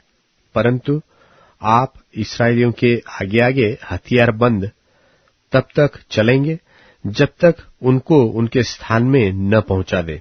परंतु हमारे बाल बच्चे इस देश के निवासियों के डर से गढ़वाले नगरों में रहेंगे। परंतु जब तक इस्राएली अपने अपने भाग के अधिकारी न हो, तब तक हम अपने घरों को न लौटेंगे। हम उनके साथ यरदन पार व कहीं आगे अपना भाग न लेंगे, क्योंकि हमारा भाग यरदन के इसी पार पूरब की ओर मिला है। तब मूसा ने उनसे कहा, यदि तुम ऐसा करो, अर्थात यदि तुम यहोवा के आगे आगे युद्ध करने को हथियार बांधो और हर एक हथियारबंद यरदन के पार तब तक चले जब तक यहोवा अपने आगे से अपने शत्रुओं को न निकाले और देश यहोवा के वश में न आए, तो उसके पीछे तुम यहां लौटोगे और यहोवा के और इस्राएल के विषय निर्दोष ठहरोगे, और यह देश यहोवा के प्रति तुम्हारी निज भूमि ठहरेगा। और यदि तुम ऐसा न करो तो यहोवा के विरुद्ध पापी ठहरोगे, और जान रखो कि तुमको तुम्हारा पाप लगेगा। तुम अपने बाल बच्चों के लिए नगर बसाओ और अपनी भेड़ बकरियों के लिए भेड़शाले बनाओ, और जो तुम्हारे मुंह से निकलता है वही करो। तब गादियों और रूबेनियों ने मूसा से कहा, अपने प्रभु की आज्ञा के अनुसार तेरे दास करेंगे। हमारे बाल बच्चे, स्त्रियां, भेड़ बकरी आदि सब पशु तो यही गिलाद के नगरों में रहेंगे, परंतु अपने प्रभु के कहे के अनुसार तेरे दास सब के सब युद्ध के लिए हथियारबंद यहोवा के आगे आगे लड़ने को पार जाएंगे। तब मूसा ने उनके विषय में एलियाजर याजक और नून के पुत्र यहोशू और इस्राएलियों के गोत्रों के पितरों के घरानों के मुख्य मुख्य पुरुषों को यह आज्ञा दी कि यदि सब गादी और रूबेनी पुरुष युद्ध के लिए हथियारबंद तुम्हारे संग यरदन पार जाए और देश तुम्हारे वश में आ जाए, तो गिलाद देश उनकी निज भूमि होने को उन्हें देना। परंतु यदि वे तुम्हारे संग हथियारबंद पार न जाए, तो उनकी निज भूमि तुम्हारे बीच कनान देश में ठहरे। तब गादी और रूबेनी बोल उठे, यहोवा ने जैसा तेरे दासों से कहलवाया है, वैसा ही हम करेंगे। हम हथियारबंद यहोवा के आगे आगे उस पार कनान देश में जाएंगे, परंतु हमारी निज भूमि यरदन के इसी पार रहे। तब मूसा ने गादियों और रूबेनियों को और यूसुफ के पुत्र मनश्शे के आधे गोत्रियों को एमोरियों के राजा सिहोन और बाशान के राजा ओग दोनों के राज्यों का देश, नगरों और उसके आसपास की भूमि समेत दे दिया। तब गादियों ने दिबोन, अतारोत, अरोएर, अत्रोत, शोपान, याजेर, योगबहा, बेतनिम्रा और बेथारान नाम नगरों को दृढ़ किया और उनमें भेड़ बकरियों के लिए भेड़शाले बनाए। और रूबेनियों ने हेशबोन, एलाले और किर्यातैम को फिर नबो और बालमोन के नाम बदलकर उनको और सिब्मा को दृढ़ किया, और उन्होंने अपने दृढ़ किए हुए नगरों के और नाम रखे। और मनश्शे के पुत्र माकीर के वंशवालों ने गिलाद देश में जाकर उसे ले लिया, और जो एमोरी उसमें रहते थे उनको निकाल दिया। तब मूसा ने मनश्शे के पुत्र माकीर के वंश को गिलाद दे दिया, और वे उसमें रहने लगे। और मनश्शे याईर ने जाकर गिलाद की कितनी बस्तियां ले ली, और उनके नाम हब्योत्याईर रखे। और नोबह ने जाकर गांव समेत कनात को ले लिया, और उसका नाम अपने नाम पर नोबह रखा। गिनती की पुस्तक अध्याय 33। इस्राएलियों के पड़ाव पड़ाव की नामावली। जब से इस्राएली मूसा और हारून की अगुवाई से दल बांधकर मिस्र देश से निकले, तब से उनके ये पड़ाव हुए। मूसा ने यहोवा से आज्ञा पाकर उनके कूच उनके पड़ावों के अनुसार लिख दिए, और वे ये है। पहले महीने के 15वें दिन को उन्होंने रामसेस से कूच किया। फसह के दूसरे दिन इस्राएली सब मिस्रियों के देखते बेखटके निकल गए, जबकि मिस्री अपने सब पहलोठों को मिट्टी दे रहे थे, जिन्हें यहोवा ने मारा था, और उसने उनके देवताओं को भी दंड दिया। इस्राएलियों ने रामसेस से कूच करके सुक्कोत में डेरे डाले, और सुक्कोत से कूच करके एताम में, जो जंगल के छोर पर है, डेरे डाले। और एताम से कूच करके वे पीहहीरोत को मुड़ गए, जो बाल सपोन के सामने है, और मिगदोल के सामने डेरे खड़े किए। तब वे पीहहीरोत के सामने से कूच करके समुद्र के बीच होकर जंगल में गए, और एताम नाम जंगल में 3 दिन का मार्ग चलकर मारा में डेरे डाले। फिर मारा से कूच करके वे एलिम को गए, और एलिम में जल के 12 सोते और 70 खजूर के वृक्ष मिले, और उन्होंने वहां डेरे खड़े किए। तब उन्होंने एलिम से कूच करके लाल समुद्र के तीर पर डेरे खड़े किए, और लाल समुद्र से कूच करके सीन नाम जंगल में डेरे खड़े किए। फिर सीन नाम जंगल से कूच करके उन्होंने दोपका में डेरा किया, और दोपका से कूच करके आलूश में डेरा किया, और आलूश से कूच करके रपीदीम में डेरा किया, और वहां उन लोगों को पीने का पानी न मिला। फिर उन्होंने रपीदीम से कूच करके सीनै के जंगल में डेरे डाले, और सीनै के जंगल से कूच करके किब्रो थत्तावा में डेरा किया, और किब्रो थत्तावा से कूच करके हसेरोत में डेरे डाले, और हसेरोत से कूच करके रित्मा में डेरे डाले और फिर उन्होंने रित्मा से कूच करके रिम्मोन पेरेस में डेरे खड़े किए और रिम्मोन पेरेस से कूच करके लिब्ना में डेरे खड़े किए और लिब्ना से कूच करके रिस्सा में डेरे खड़े किए और रिस्सा से कूच करके कहेलाता में डेरा किया और कहेलाता से कूच करके शेपेर पर्वत के पास डेरा किया और उन्होंने शेपेर पर्वत से कूच करके हरादा में डेरा किया और हरादा से कूच करके मखेलोत में डेरा किया और मखेलोत से कूच करके तहत में डेरे खड़े किए और तहत से कूच करके 13 में डेरे डाले और 13 से कूच करके मिक्ता में डेरे डाले। फिर मिक्ता से कूच करके उन्होंने हशमोना में डेरे डाले और हशमोना से कूच करके मोसेरोत में डेरे खड़े किए और मोसेरोत से कूच करके याकानियों के बीच डेरा किया और याकानियों के बीच से कूच करके होरह गिद्दागाद में डेरा किया और होरह गिद्दागाद में कूच करके योतबाता में डेरा किया और योतबाता से कूच करके अब्रोना में डेरे खड़े किए और अब्रोना से कूच करके एस्योन गेबेर में डेरे खड़े किए और एस्योन गेबेर से कूच करके उन्होंने सीन नाम जंगल के कादेश में डेरा किया। फिर कादेश से कूच करके होर पर्वत के पास जो एदोम देश के सिवान पर है डेरे डाले। वहां इस्राएलियों के मिस्र देश से निकलने के 40वें वर्ष के 5वें महीने के पहले दिन को हारून याजक यहोवा की आज्ञा पाकर होर पर्वत पर चढ़ा और वहां मर गया। और जब हारून होर पर्वत पर मर गया तब वह 123 वर्ष का था।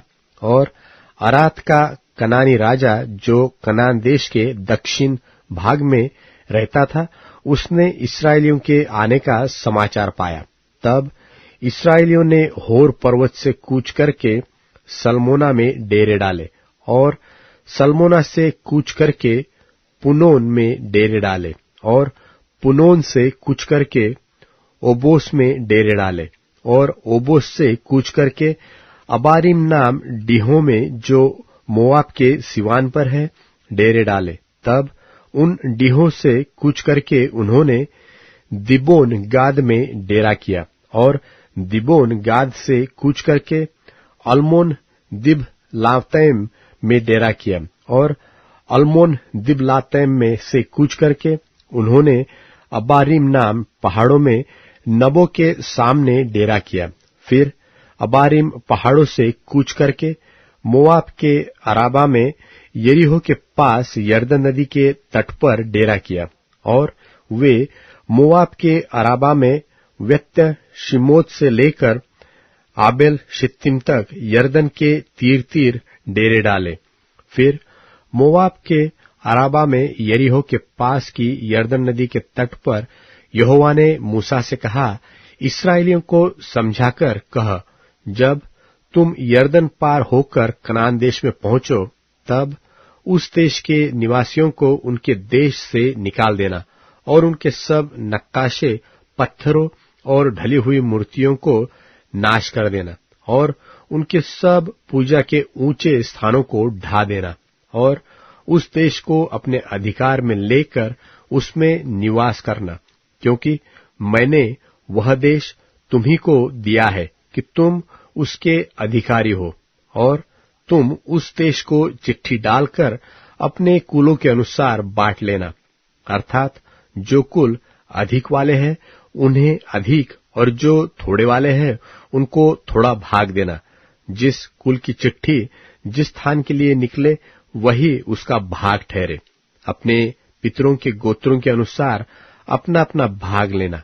परंतु यदि तुम उस देश के निवासियों को अपने आगे से न निकालोगे तो उनमें से जिनको तुम उसमें रहने दोगे वे मानो तुम्हारी आंख में कांटे और तुम्हारे पांजरों में कीले ठहरेंगे और वे उस देश में जहां तुम बसोगे तुम्हें संकट में डालेंगे, और उनसे जैसा बर्ताव करने की मनसा मैंने की है वैसा ही तुमसे करूंगा। गिनती की पुस्तक अध्याय 34। कनान देश के सिवाने। फिर यहोवा ने मूसा से कहा, इस्राएलियों को यह आज्ञा दे कि जो देश तुम्हारा भाग होगा वह तो चारों ओर के सिवाने तक का कनान देश है। इसलिए जब तुम कनान देश में पहुंचो तब तुम्हारा दक्षिणी प्रांत सीन नाम जंगल से ले एदोम देश के किनारे किनारे होता हुआ चला जाए, और तुम्हारा दक्षिणी सिवाना खारे ताल के सिरे पर आरंभ होकर पश्चिम की ओर चले। वहां से तुम्हारा सिवाना अक्रबीम नाम चढ़ाई की दक्षिण की ओर पहुंचकर मुड़े और सीन तक आए, और कादेश बरने की दक्षिण की ओर निकले और हसरदार तक बढ़ के अम्मोन तक पहुंचे। फिर वह सिवाना अम्मोन से घूमकर मिस्र के नाले तक पहुंचे और उसका अंत समुद्र का तट ठहरे। फिर पश्चिमी सिवाना महासमुद्र हो, तुम्हारा पश्चिमी सिवाना यही ठहरे, और तुम्हारा उत्तरीय सिवाना यह हो, अर्थात तुम महासमुद्र से होर पर्वत तक सिवाना बांधना, और होर पर्वत से हमात की घाटी तक सिवाना बांधना, और वह सदाद पर निकले। फिर वह सिवाना जिप्रोन तक पहुंचे और हसरेनान पर निकले। तुम्हारा उत्तरीय सिवाना यही ठहरे। फिर अपना पूर्वी सिवाना हसरेनान से शपाम तक बांधना, और वह सिवाना शपाम से रिबला तक, जो ऐन की पूर्व की ओर है, नीचे को उतरते उतरते किन्नेरेत नाम ताल के पूर्व से लग जाए, और वह सिवाना यरदन तक उतर के सारे ताल के तट पर निकले। तुम्हारे देश के चारों सिवाने यही ठहरे। तब मूसा ने इस्राएलियों से फिर कहा, जिस देश के तुम चिट्ठी डालकर अधिकारी होगे और यहोवा ने उसे 9.5 गोत्र के लोगों को देने की आज्ञा दी है वह यही है।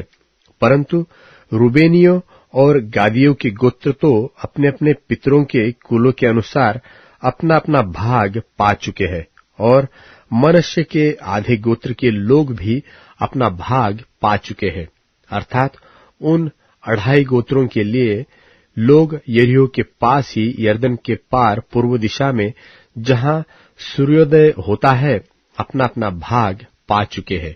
फिर यहोवा ने मूसा से कहा कि जो पुरुष तुम लोगों के लिए उस देश को बांटेंगे उनके नाम ये है, अर्थात एलियाजर याजक और नून का पुत्र यहोशू, और देश को बांटने के लिए एक एक गोत्र का एक एक प्रधान ठहराना।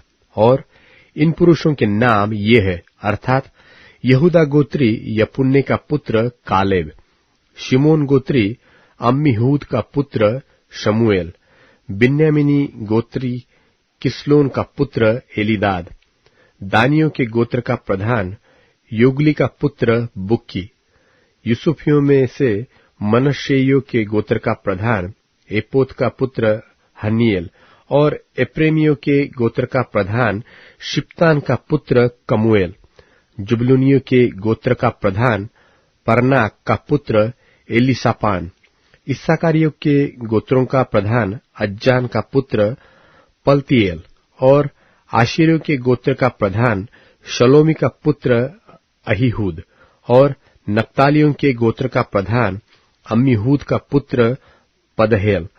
जिन पुरुषों को यहोवा ने कनान देश को इस्राएलियों के लिए बांटने की आज्ञा दी थी वे यही है। गिनती की पुस्तक अध्याय 35। लेवियों के नगरों की ओर शरण नगरों की विधि। फिर यहोवा ने मोवाब के आराबा में यरीहो के पास की यरदन नदी के तट पर मूसा से कहा, इस्राएलियों को आज्ञा दे कि तुम अपने अपने निज भाग की भूमि में से लेवियों को रहने के लिए नगर देना, और नगरों के चारों ओर की चराइया भी उनको देना। नगर तो उनके रहने के लिए और चराइया उनके गाय बैल, भेड़ बकरी आदि उनके सब पशुओं के लिए होंगी। और नगरों की चराइया जिन्हें तुम लेवियों को दोगे, वह एक एक नगर की शहर पनाह से बाहर चारों ओर 1,000 हाथ तक की हो, और नगर के बाहर पूर्व, दक्षिण, पश्चिम और उत्तर अलंग 2-2 हजार हाथ इस रीति से नापना कि नगर बीचों बीच हो। लेवियों के एक एक नगर की चराई इतनी ही भूमि की हो। और जो नगर तुम लेवियों को दो, उनमें से 6 शरण नगर हो, जिन्हें तुमको खूनी के भागने के लिए ठहराना होगा। और उनसे अधिक 42 नगर और भी देना। जितने नगर तुम लेवियों को दोगे वे सब 48 हो, और उनके साथ चराइया देना। और जो नगर तुम इस्राएलियों की निज भूमि में से दो, वे जितने बहुत नगर हो उनसे बहुत, और जितने थोड़े नगर हो उनसे थोड़े लेकर देना। सब अपने अपने नगरों में से लेवियों को अपने भाग के अनुसार दे। फिर यहोवा ने मूसा से कहा, इस्राएलियों से कह कि जब तुम यरदन पार होकर कनान देश में पहुंचो, तब ऐसे नगर ठहराना जो तुम्हारे लिए शरण नगर हो, कि जो कोई किसी भूल से मार के खूनी ठहरा हो तो वह वहां भाग जाए। वे नगर तुम्हारे निमित्त पलटा लेने वाले से शरण लेने के काम आएंगे, कि जब तक खूनी न्याय के लिए मंडली के सामने खड़ा न हो, तब तक वह न मार डाला जाए। और शरण के जो नगर तुम दोगे वे 6 हो। 3 नगर तो यरदन के इस पार और 3 कनान देश में देना। शरण नगर इतने ही रहे। ये 6 नगर इस्राएलियों के और उनके बीच रहने वाले परदेशियों के लिए भी शरण स्थान ठहरे, कि जो कोई किसी को भूल से मार डाले वह वही भाग जाए। परंतु यदि कोई किसी को लोहे के किसी हथियार से ऐसा मारे कि वह मर जाए, तो वह खूनी ठहरेगा, और वह खूनी अवश्य मार डाला जाए। और यदि कोई ऐसा पत्थर हाथ से लेकर जिससे कोई मर सकता है किसी को मारे और वह मर जाए, तो वह भी खूनी ठहरेगा, और वह खूनी अवश्य मार डाला जाए। वह कोई हाथ में ऐसी लकड़ी लेकर जिससे कोई मर सकता है किसी को मारे और वह मर जाए, तो वह भी खूनी ठहरेगा, और वह खूनी अवश्य मार डाला जाए। लोहू का पलटा लेने वाला आप ही उस खूनी को मार डाले। जब भी वह मिले तब ही वह उसे मार डाले। और यदि कोई किसी को बैर से ढकेल दे व घात लगाकर कुछ उस पर ऐसे फेंक दे कि वह मर जाए, व शत्रुता से उसको अपने हाथ से ऐसा मारे कि वह मर जाए, तो जिसने मारा हो वह अवश्य मार डाला जाए, वह खूनी ठहरेगा। लोहू का पलटा लेने वाला जब भी वह खूनी उसे मिल जाए तब ही उसे मार डाले। परंतु यदि कोई किसी को बिना सोचे और बिना शत्रुता रखे ढकेल दे व बिना घात लगाए उस पर कुछ फेंक दे, व ऐसा कोई पत्थर लेकर जिससे कोई मर सकता है दूसरे को बिना देखे उस पर फेंक दे, और जब वह मर जाए परंतु वह न उसका शत्रु हो और न उसकी हानि का खोजी रहा हो, तो मंडली मारने वाले और लोहू के पलटा लेने वाले के बीच इस नियमों के अनुसार न्याय करे। और मंडली उस खूनी को लोहू के पलटा लेने वाले के हाथ से बचाकर उस शरण नगर में जहां वह पहले भाग गया हो लौटा दे, और जब तक पवित्र तेल से अभिषेक किया हुआ महायाजक न मर जाए तब तक वह वही रहे। परंतु यदि वह खूनी उस शरण नगर के सीवान से जिसमें वह भाग गया हो बाहर निकलकर और कहीं जाए, और लोहू का पलटा लेने वाला उसको शरण नगर के सीवान के बाहर कहीं पाकर मार डाले, तो वह लोहू बहाने का दोषी न ठहरे, क्योंकि खूनी को महायाजक की मृत्यु तक शरण नगर में रहना चाहिए और महायाजक के मरने के पश्चात वह अपनी निज भूमि को लौट सकेगा। तुम्हारी पीढ़ी पीढ़ी में तुम्हारे सब रहने के स्थानों में न्याय की यह विधि होगी। और जो कोई किसी मनुष्य को मार डाले वह साक्षियों के कहने पर मार डाला जाए, परंतु एक ही साक्षी की साक्षी से कोई न मार डाला जाए। और जो खूनी प्राणदंड के योग्य ठहरे उससे प्राणदंड के बदले में जुर्माना न लेना, वह अवश्य मार डाला जाए। और जो किसी शरण नगर में भागा हो उसके लिए भी इस मतलब से जुर्माना न लेना कि वह याजक के मरने से पहले फिर अपने देश में रहने को लौटने पाए। इसलिए जिस देश में तुम रहोगे उसको अशुद्ध न करना, खून से तो देश अशुद्ध हो जाता है। और जिस देश में जब खून किया जाए तब केवल खूनी के लहू बहाने ही से उस देश का प्रायश्चित्त हो सकता है। जिस देश में तुम निवास करोगे उसके बीच में मैं रहूंगा, उसको अशुद्ध न करना। मैं यहोवा तो इस्राएलियों के बीच रहता हूं। गिनती की पुस्तक अध्याय 36। गोत्र गोत्र के भाग में गड़बड़ पड़ने का निषेध। फिर यूसुफियों के कुलों में से गिलाद जो माकीर का पुत्र और मनश्शे का पुत्र था, उसके वंश के कुल के पितरों के घरानों के मुख्य मुख्य पुरुष मूसा के समीप जाकर उन प्रधानों के सामने जो इस्राएलियों के पितरों के घरानों के मुख्य पुरुष थे, कहने लगे, यहोवा ने हमारे प्रभु को आज्ञा दी थी कि इस्राएलियों को चिट्ठी डालकर देश बांट देना। और फिर यहोवा की यह भी आज्ञा हमारे प्रभु को मिली कि हमारे सगोत्री सलोफाद का भाग उसकी बेटियों को देना। तो यदि वे इस्राएलियों के और किसी गोत्र के पुरुषों से ब्याही जाए तो उनका भाग हमारे पितरों के भाग से छूट जाएगा, और जिस गोत्र में वे ब्याही जाए उसी गोत्र के भाग में मिल जाएगा। तब हमारा भाग घट जाएगा। और जब इस्राएलियों की जुबली होगी तब जिस गोत्र में वे ब्याही जाए उनके भाग में उनका भाग पक्की रीति से मिल जाएगा, और वह हमारे पितरों के गोत्र के भाग से सदा के लिए छूट जाएगा। तब यहोवा से आज्ञा पाकर मूसा ने इस्राएलियों से कहा, यूसुफियों के गोत्री ठीक कहते हैं। सलोफाद की बेटियों के विषय में यहोवा ने यह आज्ञा दी है कि जो वर जिसकी दृष्टि में अच्छा लगे वह उसी से ब्याही जाए, परंतु वे अपने मूल पुरुष ही के गोत्र के कुल में ब्याही जाए। और इस्राएलियों के किसी गोत्र का भाग दूसरे गोत्र के भाग में न मिलने पाए। इस्राएली अपने अपने मूल पुरुष के गोत्र के भाग पर बने रहे। और इस्राएलियों के किसी गोत्र में किसी की बेटी हो जो भाग पाने वाली हो, वह अपने ही मूल पुरुष के गोत्र के किसी पुरुष से ब्याही जाए, इसलिए कि इस्राएली अपने अपने मूल पुरुष के भाग के अधिकारी रहे। किसी गोत्र का भाग दूसरे गोत्र के भाग में मिलने न पाए। इस्राएलियों के एक एक गोत्र के लोग अपने अपने भाग पर बने रहे। यहोवा की आज्ञा के अनुसार जो उसने मूसा को दी थी, सलोफाद की बेटियों ने किया, अर्थात महला, तिरसा, होगला, मिल्का और नोआ, जो सलोफाद की बेटियां थी। उन्होंने अपने चचेरे भाइयों से ब्याह किया। वे यूसुफ के पुत्र मनश्शे के वंश के कुलों में ब्याही गई, और उनका भाग उनके मूल पुरुष के गोत्र के कुल के अधिकार में बना रहा।